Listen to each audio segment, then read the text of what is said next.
Hello friends, how are you? Welcome back to our channel Study PYQ and this is सत्यम परमार।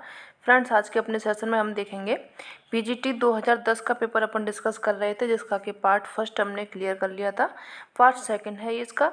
और अगर अभी तक आपने चैनल को सब्सक्राइब नहीं किया तो आप चैनल को सब्सक्राइब कर लें, क्योंकि यहाँ पे आपको ज्योग्राफी से संबंधित 10,000 से ज़्यादा क्वेश्चन सॉल्व कराए जाएंगे, जिसमें कि PYQ प्लस MCQs मिक्स रहेंगे। और आप ऐप डाउनलोड करना चाहो तो आप GS by Diwakar sir play store पर जाकर के ऐप डाउनलोड कर सकते हैं, जिसमें कि आपको कोर्स एंड बैचेज आसानी से देखने को मिल जाएंगे। चलिए शुरू करते हैं आज का अपना सेशन।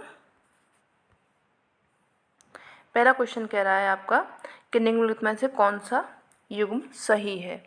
तो जो इसमें से युग्म सही हो जाएगा आपका एडमंड डेमोलिन्स है, जो कि नवनिश्चयवाद से जुड़े हुए हैं, तो ये गलत हो जाएगा। जॉर्ज टैथम निश्चयवाद से हैं, ये भी गलत हो जाएगा। लुशियन फेब्रे आपके संभववाद से हैं, ये सही हो जाएगा। बाकी HJ फ्लूअर निश्चयवाद से हैं, ये आपका गलत हो जाएगा।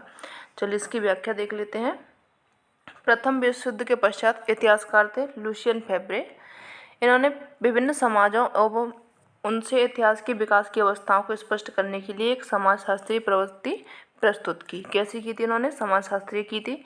इतिहास की इस व्याख्या पद्धति को संभववाद के नाम से जाना जाता है। क्या नाम दिया गया था इसको? संभववाद नाम दिया गया। ब्लॉन्स को संभववाद संप्रदाय के विकसित करने का श्रेय दिया जाता है। विकसित किसने किया था संभववाद को? तो वो किया था ब्लॉन्स ने, ठीक है। और इनको संभववाद का जनक भी कहा जाता है। तो जनक किसको कहा जाता है संभववाद का? तो ये भी आपके ब्लॉन्स महोदय हैं, इनको संभववाद का जनक कहा जाता है, ठीक है। चलिए आगे बढ़ते हैं। मानव भूगोल के आधारभूत तथ्यों का प्रतिपादन सर्वप्रथम किसने किया था? जो मानव भूगोल के तथ्य दिए थे बाइडल डीला ब्लॉस, जीन ब्रून्स, हैटनर, अल्बर्ट डिमांजिया, तो इसमें आपका ऑप्शन सही हो जाएगा। बाइडल डीला ब्लॉस थे जिन्होंने क्या किया था? जो मानव भूगोल थे उनके तथ्यों का प्रतिपादन किया था। व्याख्या इसकी देख लेते हैं। बाइडल डीला ब्लॉस को मानव भूगोल का संस्थापक एवं संभववाद विचारधारा का जन्मदाता माना जाता है। तो क्वेश्चन आपका पूछा जा सकता है कि मानव भूगोल का संस्थापक कौन है? तो वो हो जाएंगे आपके बाइडल डीला ब्लॉस। एवं मानव भूगोल के आधारभूत तथ्यों का प्रतिपादन सर्वप्रथम इन्होंने ही किया था। इनके तथ्यों का जो मानव भूगोल थे, इनके तथ्य का प्रतिपादन किन्होंने किया था? ये भी आपके बाइडल डीला ब्लॉस ही थे। वह रेडजेल द्वारा लिखित पुस्तक मानव भूगोल के द्वितीय संस्करण एंथ्रोपोजियोग्राफी, ये किसकी बुक है? रेडजेल की है। नाम क्या है इसका? एंथ्रोपोजियोग्राफी है। इससे बहुत प्रभावित थे ब्लॉन्स। उन्होंने सार्वभौमिक एकता या फिर अंतर संबंध का सिद्धांत प्रतिपादित किया था। क्या किया था इन्होंने? रेडजेल ने सार्वभौमिक एकता या फिर जो अंतर संबंध का सिद्धांत था, जो कि दिया था रेडजेल महोदय ने, ठीक है। दोनों आप याद रखेंगे। नेक्स्ट बढ़ते हैं। प्रदूषकों का जमाव ठोस पदार्थ एवं गैस के रूप में निम्न में से किसको क्षति पहुंचाता है? ये किसको पहुंचाता है? स्थलमंडल को, वायुमंडल को, जलमंडल को, या फिर सभी को? तो ये जो प्रदूषकों का जमाव है, इससे स्थलमंडल जो है आपका उसको भी क्षति पहुंचेगी, वायुमंडल को भी पहुंचेगी, जलमंडल को भी पहुंचेगी। तो आपका डी ऑप्शन यहाँ पे सही हो जाएगा। व्याख्या इसके देख लेते हैं। प्रदूषकों का जमाव है जो कि ठोस पदार्थ एवं गैस के रूप में होता है। स्थलमंडल, वायुमंडल, जलमंडल सभी को ये क्षति पहुंचाता है। प्रकृति चक्र में कोई भी व्यवधान पारिस्थितिक असंतुलन पैदा करता है। यानी कि जब जो प्रकृति चक्र चलता है आपका, जिसमें जो भी चक्र आपका जैसे प्राकृतिक चीज़ें हैं, इंसान हैं, एनिमल्स हैं, ये सब इनका क्या चलता है? एक चक्र चलता है। इसमें कहीं भी कोई भी व्यवधान आता है तो उसमें क्या हो जाता है? आपका असंतुलन पैदा हो जाता है, जो पर्यावरण प्रदूषण का मुख्य कारण बनता है। क्या बनता है? जो पर्यावरण प्रदूषण का ये मेन कारण बनता है। इस प्रकार प्रदूषण को मानव जनित परिवर्तन के रूप में जाना जाता है। ये जो परिवर्तन होता है प्रदूषण का, इसको किस नाम से जाना जाता है? इसको मानव जनित प्रदूषण परिवर्तन के नाम से इसको जाना जाता है। प्रदूषण जलवायु के भौतिक, रासायनिक एवं जैविक गुणों में परिवर्तन करते हैं। जो प्रदूषण होता है वो क्या करते हैं? भौतिक, रासायनिक एवं जैविक तीनों गुणों में ये परिवर्तन करता है। चलिए आगे बढ़ते हैं। किस खनिज की कठोरता मापक पर 8 है? कौन सा खनिज है वो आपका? एपेटाइट है, टोपाज है, क्वार्टज है, फेल्सपार है। तो जो ये आपका खनिज हो जाएगा टोपाज, जिसकी की मापक पर मात्रा कितनी है? 8 है, ठीक है। चलिए देख लेते हैं। टेल्क हो जाएगा। खनिज कठोरता के उनके स्थान देख लेते हैं। टेल्क फर्स्ट पे हो जाएगा, सेकंड पे आपका जिप्सम, थर्ड पे आपका हो जाएगा कैल्साइट, फोर्थ पे आपका हो जाएगा फ्लोराइट, फिफ्थ पे हो जाएगा आपका एपेटाइट, फिर फेल्डस्पर, क्वार्टजाइट एवं टोपाज, कोडर्न एवं हीरा। ये क्या हो जाएंगे? सबसे कठोर खनिज जो हो जाएगा आपका हीरा आ जाएगा। ये आप नंबरिंग याद रखेंगे, क्योंकि जब नंबर से क्वेश्चन पूछा गया है तो आगे भी पूछे जाने की संभावना है। ठीक है, चलिए आगे बढ़ते हैं। सरता जीवन पूर्ण चक्र की संकल्पना का प्रतिपादन किसने किया था? तो जो सरता जीवन पूर्ण चक्र की संकल्पना दी थी वो दी थी आपके WM डेविस महोदय ने। अमेरिकी वैज्ञानिक थे ये। सी ऑप्शन इसका सही हो जाएगा। चलिए व्याख्या इसकी देख लेंगे। नदियों द्वारा अपर्दन चक्र को पूर्ण करना सरता जीवन का पूर्ण चक्र कहलाता है। जो नदियों का अपर्दन चक्र चलता है उसको पूरा करना, उसी को नाम दिया गया था पूर्ण चक्र। सर्वप्रथम डेविस महोदय ने सरता अपर्दन चक्र का प्रतिपादन किया तथा बताया कि भौगोलिक चक्र समय की अवधि है। जो भौगोलिक चक्र चलता है आपका, स्थल रूप बनता है, बिगड़ता है, कैसे क्या होता है, वो जो सब चक्र बनता है चलता है वो समय की अवधि है, जिसके द्वारा उत्थित भूखंड अपर्दन के प्रक्रम द्वारा प्रभावित होकर एक समतल मैदान में बदल जाता है। यानी कि कोई भूभाग है जो कि उठा हुआ है इस तरह से, लेकिन उसमें अपर्दन जब तक होता रहता है कि वो एक जब तक समतल मैदान में नहीं बदल जाता। तो ये सब क्या है, ये समय की अवधि उन्होंने माना था। चलिए आगे बढ़ते हैं। कौन एक कारक प्रवाल बत्तियों के निर्माण में सहायक है? कौन सा कारक है ये? छिछले समुद्री भाग या फिर 68 डिग्री से 70 डिग्री तापक्रम, एक कोशिकीय वनस्पति, अधिक लवणयुक्त जल। तो प्रवाल भित्तियों के निर्माण में जो सहायक है वो छिछले समुद्री भाग हो जाएंगे, क्योंकि जब आप गहराई में जाएंगे समुद्र में तो वहाँ पे प्रवाल भित्तियाँ मर जाती हैं, क्योंकि वहाँ पे उनको उस तरह का पोषण नहीं मिलता है। साथ ही साथ प्रवाल भित्तियों को प्रकाश की भी आवश्यकता होती है। तो जब आप 200 मीटर की गहराई तक जाएंगे तो वहाँ तक प्रकाश पहुँचता है, जो कि फोटिक जोन कहलाता है। और अगर गहराई में जाएंगे तो वहाँ पे प्रकाश वहाँ पे पहुँचता नहीं है, जिसके कारण क्या होता है, जो प्रवाल होते हैं वो मर जाते हैं। तो यही इसमें बोला गया है कि प्रवाल मुख्य रूप से उष्णकटिबंधीय महासागरों में पाए जाते हैं। इम्पोर्टेंट लाइन ये है कि आपके कैसे महासागरों में पाए जाते हैं, ये उष्णकटिबंधीय महासागरों में पाए जाते हैं। प्रवालों के विकास के लिए छिछले समुद्र का भाग चाहिए होता है, जो कि 60 से 77 मीटर गहरे होने चाहिए। स्वच्छ जल जो अवसाद मुक्त हो, यानी कि वहाँ पे कोई भी अवसाद ना आए। अगर अवसाद होगा तो क्या होगा, जो प्रवाल होते हैं उनके मुख बंद हो जाते हैं और मुख बंद होने से उनकी मृत्यु हो जाती है। तापमान जो सफिशिएंट होता है प्रवालों के लिए 20 डिग्री सेंटीग्रेड से लेकर के 21 डिग्री सेंटीग्रेड तापमान होता है इसका। अत्यधिक सागरीय लवणता भी प्रवाल के विकास के लिए हानिकारक होती है। जो सागर में ज़्यादा लवण होगा, लवणता ज़्यादा होगी उस सागर की, तो ये भी क्या होते हैं, प्रवालों के लिए हानिकारक होते हैं। प्रवाल के समुचित विकास के लिए सागरीय लवणता जो चाहिए होती है, जो बेस्ट है, सफिशिएंट है, वो चाहिए उसके लिए 27 ppm से लेकर के 30 ppm तक की लवणता होनी चाहिए। प्रवाल की उत्पत्ति संबंधी सिद्धांत हैं, उन सिद्धांत को देख लीजिए। ये सिद्धांत आपके पूछे जाते हैं। अवतलन सिद्धांत दिया था डार्विन एवं डेविस ने। स्थिर स्थल सिद्धांत दिया था मर्रे ने। एवं आपका हिमानी नियंत्रण सिद्धांत दिया था डेली ने। ठीक है, ये तीनों सिद्धांत आप याद रखेंगे, किससे रिलेटेड हैं ये भी याद रखेंगे। रिलेटेड ये प्रवाल से है, किसने दिया था ये भी आप याद रखेंगे। ठीक है, चलिए आगे बढ़ते हैं। विश्व के तापमान में निरंतर वृद्धि का क्या परिणाम होगा? जो विश्व का तापमान है उसमें वृद्धि होती जा रही है, उसका परिणाम क्या है? हिम का पिघलना, ठीक है। समुद्री तटीय भागों का जलमग्न होना, जब हिम पिघलेगी तो जब समुद्र के हिम पिघल के कहाँ पे आएगी, पानी आपका समुद्र में आएगा, तो जो तटीय भाग होंगे वो जलमग्न हो जाएंगे। एवं समुद्रों का जल स्तर ऊपर उठना, ये तीनों ही कारण होंगे। जब विश्व का तापमान में वृद्धि होगी तो हिम पिघलेगी तो तटीय भागों में जलमग्न होगा, और जलमग्न होंगे तो समुद्र है उसका जल स्तर क्या होगा, ऊपर उठेगा। तो यहाँ पे आपका डी ऑप्शन सही हो जाएगा। ठीक है, चलिए आगे बढ़ते हैं।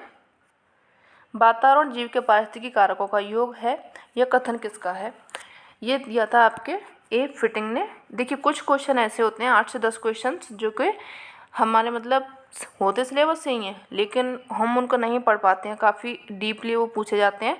तो जो क्वेश्चन आपको ऐसे दिखे लगे कि तो हमने पढ़े ही नहीं है, कहाँ से पढ़ें, तो आप घबराइए नहीं, क्योंकि वो आपके लिए ही टफ़ नहीं है, वो हर किसी के लिए टफ़ है जो वहाँ पे एग्ज़ाम दे रहा है उसके लिए। ठीक है, तो ये वातावरण जीव के पारिस्थितिकी कारकों का योग है, ये किसने दिया था? ए फिटिंग ने दिया था। और आप जो ये कथन है ना, इनके लिए आप एक काम करिए कि आप एक पेज लीजिए, छोटी सी कॉपी लीजिए, उसमें क्या है, जो पेपर में कथन आए हुए हैं, जिन पेपर को हम सॉल्व करा रहे हैं, जो कथन आए हुए हैं आप उनको लिखिए और पर डे आप उनको रिवाइज करिए, बस, और कुछ नहीं करना है। आप बुक में नया ढूंढ रहे हैं मत ढूंढिए, क्योंकि जो अगर कथन आने होंगे तो आपके इनमें से आ जाएंगे, नहीं तो वो कथन उनमें से आता है जो हमने कभी पढ़ा ही नहीं होता है, क्योंकि बहुत सारे लोग हैं जिनको हम देख ही नहीं पाते हैं। तो यही ऐसा होता है, जो आपका इम्पोर्टेंट है वो PYQ वाले आप कथन लिख के रख लें, इनमें से आ जाएंगे आपके। चलिए आगे बढ़ते हैं। जैसे इसमें दिया है डेविस महोदय का कथन, ये इम्पोर्टेंट है।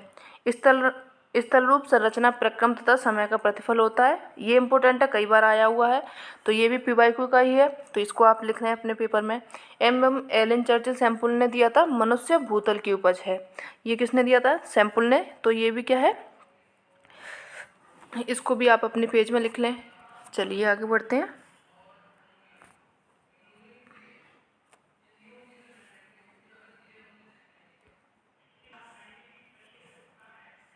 निम्नलिखित में से कौन एक नवपाषाण युग से संबंधित नहीं है? इसमें नवपाषाण युग में खाद्य पदार्थों की उनकी प्राप्ति स्थल पर ही उपयोग हो गया था, पशुपालन का प्रारंभ हुआ था, कृषि का प्रारंभ हुआ था, मिट्टी के बर्तन एवं पहियों का इसमें आविष्कार हो चुका था। तो इसमें संबंधित नहीं पूछा गया है, ये तीनों तो आपके संबंधित है नवपाषाण काल से, लेकिन जो खाद्य पदार्थों का उनकी प्राप्ति स्थल पर ही उपयोग हो गया था ये गलत है। तो यानी कि आपका ए ऑप्शन सही हो जाएगा, बाकी के तीनों सही हैं। चलिए इसकी व्याख्या देख लेते हैं। मानव ने कृषि का विकास अकस्मात नहीं किया था, अपितु यह क्रम विकास के रूप में हुआ था। यानी कि जो उसमें बोला गया है, जो मानव ने कृषि उपजना शुरू किया था वो ये तो नहीं था कि अचानक से कृषि आ गई उनके पास में, धीरे धीरे उसका विकास हुआ था। पुरापाषाण से कांस्य युग तक की संस्कृति निम्न है। जो पुरापाषाण काल का आपका टाइम था और उससे जो कांस्य युग तक का जो टाइम आया था उसमें क्या हुआ था, कई तरह की संस्कृति चेंज हुई थी। 600 ईसा पूर्व आखिर संस्कृति थी, मिट्टी के बर्तन का विकास हुआ था इसमें, और जब 6000 ईसा पूर्व में पशुपालन होने लगा, कृषि उपजों का विकास होने लगा, खाद्य पदार्थ था उसकी प्राप्ति स्थल पर ही उसका उपयोग प्रारंभ हो गया था। ये कब हुआ था? 6000 में हुआ था आपकी ईसा पूर्व में। ठीक है, चलिए आगे बढ़ते हैं। कौन से जल परिवहन नहर उत्तरी सागर को बाल्टिक सागर से जोड़ती है? तो वो कौन सी नहर है आपकी? ये है आपकी कील नहर, जो कि किसको जोड़ती है, किससे? उत्तरी सागर को ये बाल्टिक सागर से जोड़ती है। ठीक है, चलिए आगे बढ़ते हैं। जो आपकी स्वेज नहर है, स्वेज नहर जोड़ती है लाल सागर को भूमध्य सागर से जोड़ती है, ये आपकी स्वेज नहर हो जाएगी। चलिए आगे बढ़ते हैं। कौन सी एक विशेषता विश्व के विकसित देशों के संदर्भ में सही नहीं है? तो ये तीव्र आर्थिक विकास होता है, ये ठीक है। उच्च उपभोग स्तर होता है, ये भी ठीक है। प्रति व्यक्ति आय जो होती है वो भी उच्च होती है, ये ठीक है। प्राथमिक आर्थिक क्रियाकलाप में संलग्न अधिकांश जनसंख्या, प्राथमिक में होती तो ये डेवलप्ड नहीं होता। ठीक है, डेवलपिंग में आता आपका, लेकिन इसमें क्या, ये जो श्रेणी लगी होती है द्वितीय में लगी हुई है, यानी कि व्यापारिक है, ये क्या हो जाएगा आपका? डी ऑप्शन यहाँ पर सही हो जाएगा, क्योंकि ये प्राथमिक आर्थिक क्रियाकलाप में नहीं लगे होते हैं। चलिए देखते हैं इसकी व्याख्या। प्राथमिक आर्थिक क्रियाकलाप में अधिक संलग्नता विकासशील देशों की विशेषता होती है। ये कैसी होती है? डेवलपिंग वाले जो कंट्री होते हैं उनकी विशेषता है प्राथमिक आर्थिक क्रियाकलाप, जबकि जो विकसित देश हैं उनकी तृतीय और चतुर्थ आर्थिक क्रियाकलाप में अधिकांश जनसंख्या लगी होती है। यानी कि जो सर्विस सेक्टर हैं आपके और जो रिसर्चर्स होते हैं उसमें जो विकसित देश है वो लगे होते हैं। मानवीय कार्यकलाप जिससे आय प्राप्ति होती है आर्थिक क्रियाकलाप के अंतर्गत आता है। यानी कि जो मानवीय कार्यकलाप होता है जिनसे कि आय उसको प्राप्त होती है, उसको किसके अंतर्गत रखा जाता है? आर्थिक क्रियाकलाप के अंतर्गत उसको रखा जाता है। आर्थिक क्रियाकलाप को 4 भागों में विभाजित किया गया है। प्राथमिक क्रियाकलाप है जो कि पर्यावरण पर निर्भर करता है, यह क्रियाकलाप करने वाले व्यक्ति रेड कॉलर व्यक्ति कहलाते हैं। यानी कि जो आपके आर्थिक क्रियाकलाप हैं 4 प्रकार के बांटे गए हैं, प्राथमिक, द्वितीय, तृतीय, चतुर्थक। ठीक है, चलिए आगे बढ़ते हैं। बफेलो औद्योगिक नगर किस औद्योगिक प्रदेश में है? जो बफेलो औद्योगिक नगर है ये आपका न्यू इंग्लैंड में है, केंद्रीय न्यूयॉर्क में है, दक्षिण पूर्वी मिशिगन में है, या फिर पिट्सबर्ग क्वींसलैंड में है। तो ये आपका केंद्रीय न्यूयॉर्क में है, बी ऑप्शन इसका सही हो जाएगा। बफेलो औद्योगिक नगर अमेरिका के न्यूयॉर्क प्रांत में स्थित है, अतः इस औद्योगिक नगर की अवस्थिति केंद्रीय न्यूयॉर्क में न होकर के न्यूयॉर्क के उत्तर पश्चिमी छोर पर है। ठीक है, चलिए आगे बढ़ते हैं। जे.एल. वक ने चीन के चावल प्रधान प्रदेश को कितने उपविभागों में विभाजित किया था? नाम याद रखेंगे, जे.एल. वक, इन्होंने क्या किया था? चीन के चावलों का विभाजन किया था, उप विभाजन किया था। तो कितने थे उसके? 5 थे। उपविभाग कितने थे इसके? 5 थे। इनको देख लेते हैं। प्रोफेसर जॉन लिसिंग वक, इन्होंने सर्वप्रथम चीन को कृषि प्रदेशों में विभाजित किया था, जिसमें कि चावल प्रदेश को प्रोफेसर वक ने 5 उपविभागों में विभाजित किया। पहला था यांगत्से कियांग घाटी चावल प्रदेश, दूसरा था चावल चाय प्रदेश, तीसरा था जेचुआन प्रदेश, और चौथा था आपका दो फसली चावल प्रदेश, और पांचवा था आपका दक्षिण पश्चिमी चावल प्रदेश। ठीक है, तो ये कौन हो गए आपके 5 उप विभाजित हो गए, यानी उपभाग हो गए चावलों के। कहाँ के हो गए ये? चीन के हो गए। डिवाइड किसने किया था? जे.एल. बक ने किया था। चलिए आगे बढ़ते हैं। निम्न में से कौन एक सरिता पूर्ववर्ती नहीं है? पूर्ववर्ती क्या होता है? पूर्ववर्ती वो नदियाँ होती हैं जिनका के उद्गम हो जाता है स्थल रूप के पहले से उसका उद्गम होता है। जैसे कि आपके सिंधु नदी है, सिंधु नदी हिमालय के पार नदियाँ है, तो ये कैसी हो जाएगी? पूर्ववर्ती नदियाँ हो जाएगी। ऐसी आपकी सतलज है, काली भी है, ये सभी आपकी पूर्ववर्ती नदियाँ, छोड़ के किसको? यमुना को। तो यमुना कैसी नदी हो जाएगी? आपकी पूर्ववर्ती नदी नहीं होगी। ये सी ऑप्शन इसमें सही हो जाएगा। व्याख्या इसकी देख लेंगे। पूर्ववर्ती नदियाँ उन्हें कहते हैं जिनका उद्गम स्थल खंड से उत्थान से पहले हो चुका हो, यानी कि जो स्थल खंड उत्थान हुआ है उससे पहले ही उस नदी का उद्गम हो गया था। साधारण तौर पर पहले से प्रवाहित हो रही जलधारा को पूर्ववर्ती धारा कहते हैं, यानी कि पहले से वो जलधारा बह रही है और वहाँ पे क्या हो गया? स्थल खंड बन गया, लेकिन फिर भी वो धारा बह ही रही है, तो उसको पूर्ववर्ती कह देंगे, जिस पर संरचना के उत्थान का कोई भी प्रभाव नहीं पड़ता है। सिंधु, काली, सतलज, ब्रह्मपुत्र, ये सब कैसी नदियाँ हो जाएंगी? आपकी पूर्ववर्ती नदियाँ हो जाएंगी। ठीक है, चलिए आगे बढ़ते हैं। दैनिक और वार्षिक तापांतर अधिकतम किस प्रदेश में होता है? ये कहाँ पे होता है दैनिक और वार्षिक तापांतर? ये होता है गर्म मरुस्थलीय क्षेत्रों में। व्याख्या इसकी देख लेते हैं। शुष्क रेगिस्तानी भागों में वार्षिक एवं दैनिक तापांतर दोनों अधिक होते हैं। सामान्य रूप से औसत वार्षिक तापांतर जो होता है 17 डिग्री सेंटीग्रेड से लेकर के 22 तक होता है, परंतु कभी कभी ये 22 से ऊपर भी पहुंच जाता है। दैनिक तापांतर अगर आप देखें तो 40 डिग्री सेंटीग्रेड से भी ऊपर पहुंच जाता है। तो यहाँ पे क्या होता है? सबसे ज़्यादा अधिक जो मिलता है तापांतर गर्म मरुस्थलीय प्रदेशों में देखने को मिलता है। चलिए आगे बढ़ते हैं। भारत का कौन सा भूआकृतिक विभाग प्राचीनतम है? प्राचीनतम पूछा गया है इसमें, भारत का पूछा गया। तो जो आपका प्रायद्वीप भाग है ये प्राचीनतम माना जाता है, क्योंकि ये किसका पार्ट है? गोंडवाना लैंड का ये पार्ट माना जाता है। 16 लाख वर्ग किलोमीटर क्षेत्र में फैला हुआ प्रायद्वीप भूभाग देश का सबसे बड़ा एवं सबसे प्राचीन भूआकृतिक प्रदेश है। 600 से 900 मीटर की ऊंचाई तक वाला यह सामान्य प्रदेश एक त्रिभुजाकार आकृति का निर्माण करता है। अगर आप प्रायद्वीप भाग देखोगे तो इस तरह से बना हुआ है ये, तो एक ऐसी आकृति हो जाएगी, त्रिभुजाकार है। ये पार्ट किसका है? ये गोंडवाना लैंड के पार्ट में आता है, जो कि सबसे प्राचीन माना जाता है। ठीक है, चलिए आगे बढ़ते हैं। भारत में मानसूनी वर्षा की परिवर्तनशीलता किस वर्षा प्रदेश में सर्वाधिक है? मानसूनी वर्षा सबसे ज़्यादा कहाँ पे है? ये है परिवर्तनशीलता पूछी गई है इसमें, तो पश्चिम बंगाल में है, दक्षिण कर्नाटक में, पूर्वी राजस्थान में, या फिर कोंकण तट में है। तो ये हो जाएगा आपका पूर्वी राजस्थान में है। व्याख्या इसकी देख लेते हैं। भारत में वर्षा की प्रमुख विशेषता वर्षा की परिवर्तनशीलता है। इसमें एक वर्ष में किसी स्थान पर औसत वार्षिक वर्षा से उसके वास्तविक वर्षा का विचलन को प्रतिशत में परिकलन किया गया है। यानी कि क्या होता है? एक स्थान पर तो कई खूब सारी वर्षा होती है और कई कई स्थान पर ऐसा होता है कि इतनी वर्षा नहीं होती है। तो उत्तर पश्चिम भाग को छोड़कर वर्षा का परिवर्तनशीलता 15 से 30% है। कितना है? 15 से 30% के बीच है। गुजरात एवं पूर्वी राजस्थान में 40% पाई जाती है, जो कि सबसे अधिक है। चलिए आगे बढ़ते हैं। भारत में किस कॉफ़ी के किस्म का क्षेत्रफल 60% से अधिक है? कौन सी कॉफ़ी है वो? कॉफ़िया अरेबिका, कॉफ़िया रोबस्टा, कॉफ़िया लिबेरिका, या फिर इनमें से कोई नहीं। तो जो कॉफ़िया अरेबिका है इसका क्षेत्रफल कितना है? 60% से अधिक है। जो कहवा होती है, कॉफ़ी होती है, उसकी दो प्रमुख किस्में होती हैं, अरेबिका एवं रोबस्टा। इसमें प्रथम ऊंचाई के भागों में 55 से 60% कहवा क्षेत्र में और द्वितीय निचले ढालों में पाई जाती है। यानी कि जो अरेबिका है आपकी वो कितने भागों में पाई जाती है? 55 से 60% क्षेत्र में पाई जाती है। और जो रोबस्टा है वो 40% क्षेत्र में पाई जाती है, जो कि निचले ढालों पर उगाई जाती है। ठीक है, चलिए आगे बढ़ते हैं। इंदिरा गांधी नहर निकाली गई है, ये कहाँ से निकाली गई है? नांगल बैराज से, हरिके बैराज से, पौंग बांध से, या फिर अकाई बांध से। तो जो आपकी इंदिरा गांधी नहर निकाली गई है ये निकाली गई है हरिके बैराज से। इंदिरा गांधी नहर परियोजना भारत की सबसे महत्वपूर्ण परियोजना है। जिसमें राजस्थान के शुष्क और अर्ध शुष्क क्षेत्रों की अर्थव्यवस्था को सुदृढ़ किया जाएगा, यानी कि जहाँ पर राजस्थान में पानी नहीं है या फिर जहाँ पे कम पानी है उनको भी इसमें सुदृढ़ किया जाएगा, अच्छी तरह से वहाँ पे कृषि वगैरह हो सके, इसको ध्यान में रख करके किया गया है।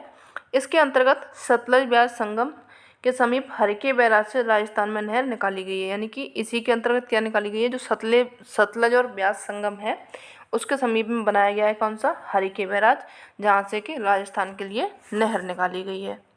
चलिए आगे बढ़ते हैं। निम्न में से कौन सी एक नदी एस्चुरी का निर्माण करती है। एस्चुरी आपकी कौन सी नदी बनाती है, तो ये बनाती है आपके नर्मदा। ये क्या बनाती है, एस्चुरी बनाती है। नर्मदा नदी का उद्गम होता है अमरकंटक के पश्चिमी भाग से, विंध्याचल एवं सतपुड़ा श्रेणियों के मध्य में ये भ्रंश घाटी से होकर के प्रवाहित होती है। सेकंड क्वेश्चन आपका ये है कि भ्रंश घाटी से कौन सी नदी प्रवाहित होती है, तो ये हो जाएगी आपकी नर्मदा। नर्मदा के अलावा पूछे तो यह ताप्ती हो जाएगी, और बंगाल में गिरने वाली जो नदियाँ, बंगाल की खाड़ी में गिरने वाली नदियाँ पूछी जाए तो वो दामोदर हो जाएगी, जो कि भ्रंश घाटियों से प्रभावित होती हैं। ये भड़ौज के निकट एस्चुरी बनाती है, अरब सागर में गिरती है। नदी की जो लंबाई है 1312 किलोमीटर है। ठीक है, चलिए आगे बढ़ते हैं। चीकता साठा किसका द्योतक है, चीकता साठा है क्या, तड़ित झंझावात है, चक्रवात है, मूसलाधार वर्षा या फिर उच्चवेगी पवन है। तो ये जो आपके चीकता साठा नाम है ये पवन का है, जो कि कैसी पछुआ पवनें हैं आपकी, जो कि चलती हैं दक्षिणी गोलार्ध में, चलती दोनों गोलार्धों में, उत्तरी गोलार्ध में भी चलती हैं जबकि और दक्षिणी गोलार्धों में चलती हैं। लेकिन क्या है, उत्तरी गोलार्ध में आपको स्थलखंड देखने को मिलेगा, जिसके कारण कि क्या होता है, जो पवन है उसका वेग कम होता है, और यहीं आप जाएंगे दक्षिणी भागों में तो उसमें क्या हो जाता है, उसका वेग अधिक हो जाता है, क्योंकि वहाँ पे जो पवन है उसके लिए कोई भी रुकावट नहीं होती है, कोई भी उसको स्थलखंड नहीं मिलता है, तो उसका वेग बढ़ता जाता है। इसी के कारण क्या हो जाती है, हवाएं तूफानी होती हैं। और क्या होता है, इनका जो नाम है फिर इनका चेंज किया गया था। हवाएं कैसी हो जाती हैं वहाँ पे, तूफानी हो जाती हैं, और हवाओं के प्रचंड झंझा चला करते हैं, क्या मतलब बहुत तेज़ हवाएं चलती हैं। इनकी प्रचंडता के कारण ही दक्षिणी गोलार्ध में ना अगर 40 डिग्री अक्षांश पर जाओगे तो इनको गरजता चालीसा बोलते हैं। 50 डिग्री अक्षांश पर जाएंगे आप तो उसमें भयंकर पचासा, एवं 60 डिग्री अक्षांश पर जाएंगे तो यहाँ पे आपको चीकता साठा नाम से इसको पुकारा जाता है। ठीक है, तो ये कैसी पवन है आपकी, उच्च वेगी पवन है। पवन कौन सी है, ये आपकी पछुआ पवनें हैं, जो कि चलती दोनों गोलार्धों में है, लेकिन नाम सिर्फ ये दक्षिणी गोलार्ध में ही है। चलिए आगे बढ़ते हैं। अब तक मिलने वाला सबसे बड़ा हीरा है, सबसे बड़ा हीरा कौन सा है, क्यूरो, क्यूलिनान, क्यूल या फिर कैरो। तो जो आपका हीरा हो जाएगा क्यूलिनान, ये सबसे बड़ा हीरा हो जाएगा, जो कि कहाँ से प्राप्त हुआ है, दक्षिण अफ्रीका से प्राप्त हुआ है। चलिए आगे बढ़ते हैं। भारत की सर्वाधिक उपजाऊ मृदा है, सबसे ज़्यादा उपजाऊ मृदा कौन सी है आपकी, जलोढ़ मृदा, जो कि सबसे ज़्यादा उपजाऊ होती है। जलोढ़ मृदा देश के लगभग 15 लाख वर्ग किलोमीटर क्षेत्रफल फैली हुई है। सतलज नदी से पूर्व में ब्रह्मपुत्र घाटी तक ये फैली हुई है। सामान्यतः इसमें पोटास की मात्रा अधिक और फॉस्फोरस की मात्रा कम पाई जाती है। क्या होती है इसमें, पोटास की मात्रा तो ज़्यादा होती है, लेकिन फॉस्फोरस जो होता है उसकी मात्रा कम पाई जाती है। ये बहुत उपजाऊ मिट्टियाँ हैं, इसलिए इसे चावल और गेहूं के कटोरे के रूप में जाना जाता है। नाम क्या हो जाएगा इसका, चावल का कटोरा एवं गेहूं का कटोरा इस मिट्टी को बोला जाता है। चलिए आगे बढ़ते हैं। किसी दिए गए समय में वायुमंडल की भौतिक दशा को क्या कहते हैं। ये जो समय दिया गया है उसमें वायुमंडल की जो भौतिक दशा है उसको जाना जाता है मौसम के नाम से। बी ऑप्शन आपका सही हो जाएगा। अत्यधिक विस्तृत क्षेत्र की जलवायु संबंधी दशाओं को भूजलवायु एवं बृहद स्तरीय जलवायु इसको कहा जाता है। ठीक है, चलिए आगे बढ़ते हैं। जब समताप रेखा अत्यंत अनियमित, टेढ़ी मेढ़ी और दूर दूर स्थिर होती है तो यह किस ऋतु की दिशा का सूचक है। तो ये शीत ऋतु है, ग्रीष्म ऋतु, शरद ऋतु या फिर बसंत ऋतु। तो जब समताप रेखा क्या होती है, अनियमित होती है, टेढ़ी मेढ़ी होती है, दूर दूर होती है, तो इसमें आपका जो घोतक होता है कैसा, ग्रीष्म ऋतु का होता है। अगर आपने नहीं देखा है तो आज ही आप अपनी बुक उठाएं जहाँ पे कि आपको समताप रेखाएं दी गई हो, तो उसमें आपको समझ में आ जाएगा। ठीक है, जब समताप रेखा अत्यंत अनियमित, टेढ़ी मेढ़ी और दूर दूर होती हैं तो ये ग्रीष्म ऋतु के दशा का सूचक होती हैं। धरातल पर तापमान के कालिक वितरण के अंतर्गत मौसमी वितरण का अध्ययन किया जाता है। इसके लिए जनवरी और जुलाई को ग्रीष्मकाल का प्रतिनिधि माना जाता है। कौन कौन सा महीना हो जाएगा, जनवरी और जुलाई हो जाएगा। उत्तरी गोलार्ध में तीव्र ताप प्रवणता को इंगित करता है। समताप रेखाएं पास पास होती हैं, जबकि दक्षिणी गोलार्ध में अपेक्षाकृत दूर होती हैं। क्योंकि दूर होने का कारण क्या है, वही स्थलखंड, कि दक्षिणी गोलार्ध में स्थलखंड नहीं है और उत्तरी गोलार्ध में स्थलखंड है। ठीक है, नेक्स्ट आता है आपका, किसी दाब पट्टी को घोड़े के अक्षांश के नाम से जाना जाता है। घोड़े का अक्षांश किसको कहा जाता है? ध्रुवीय उच्च दाब पेटी को, उपध्रुवीय को, या फिर विषुवतीय को, या फिर उपोष्ण उच्च दाब पेटी को। तो ये ध्रुवीय को जाना जाता है। उपोष्ण उच्च दाब पेटी को अन्य नाम है घोड़े के अक्षांश, अश्वक्षांश इसको बोला जाता है। ठीक है, उपोष्ण उच्च पेटी का विस्तार दोनों गोलार्धों में 30 डिग्री सेंटीग्रेड से 35 डिग्री अक्षांशों के मध्य में ये पाया जाता है। यहाँ पर तापमान कैसा रहता है? हाई रहता है, ऊंचा रहता है। भूमध्य रेखा से ऊपर उठी वायु तथा उपध्रुवीय निम्न वायुदाब की वायु इस अक्षांश से नीचे उतरती है, जिस कारण उसका अदाव क्या हो जाता है? बढ़ जाता है, जिससे वायुमंडल में स्थिरता आ जाती है। इस पेटी को अश्वक्षांश भी कहा जाता है। इसमें क्या हो जाता है? प्रेशर, दाब बढ़ जाता है। तो जो बोट पहले जो व्यापारी थे वो घोड़े को साथ में लेकर के चलते थे, तो उनके में दाब इतना बढ़ गया था कि उनकी जो वो थी खाने पीने का भी नहीं रहा था, और साथ में उनकी जो बोट थी वो भी आगे नहीं बढ़ पा रही थी। तो उन्होंने क्या किया था? घोड़ों को उसमें समुद्र में फेंकते चले गए थे, इसीलिए उसको नाम दे दिया गया अश्व अक्षांश। ठीक है, चलिए आगे बढ़ते हैं। फोन किस क्षेत्र की गर्म हवा है? फोन है आपके आल्प्स की, जहाँ पर कैसी हवा हो जाएगी? ये गर्म हवा हो जाएगी। पर्वतीय ढालों के सहारे चलने वाली गर्म तथा शुष्क पवन है, इसको फोन कहा जाता है। यह यूरोप में चलती है। चक्रवात जन्म स्थानीय हवा होती है। ये कैसी होती है? चक्रवात वाली हवाएं हैं। चक्रवात के साथ यह हवा पर्वत को पार कर दूसरी ढाल पर उतरती है, जिससे यह गर्म व शुष्क हो जाती है। क्या होती है? चक्रवात को ये पर्वत को पार करके दूसरी ढाल पर उतर जाती है, और वहाँ पर कैसी हो जाती है? गर्म हो जाती है और शुष्क हो जाती है।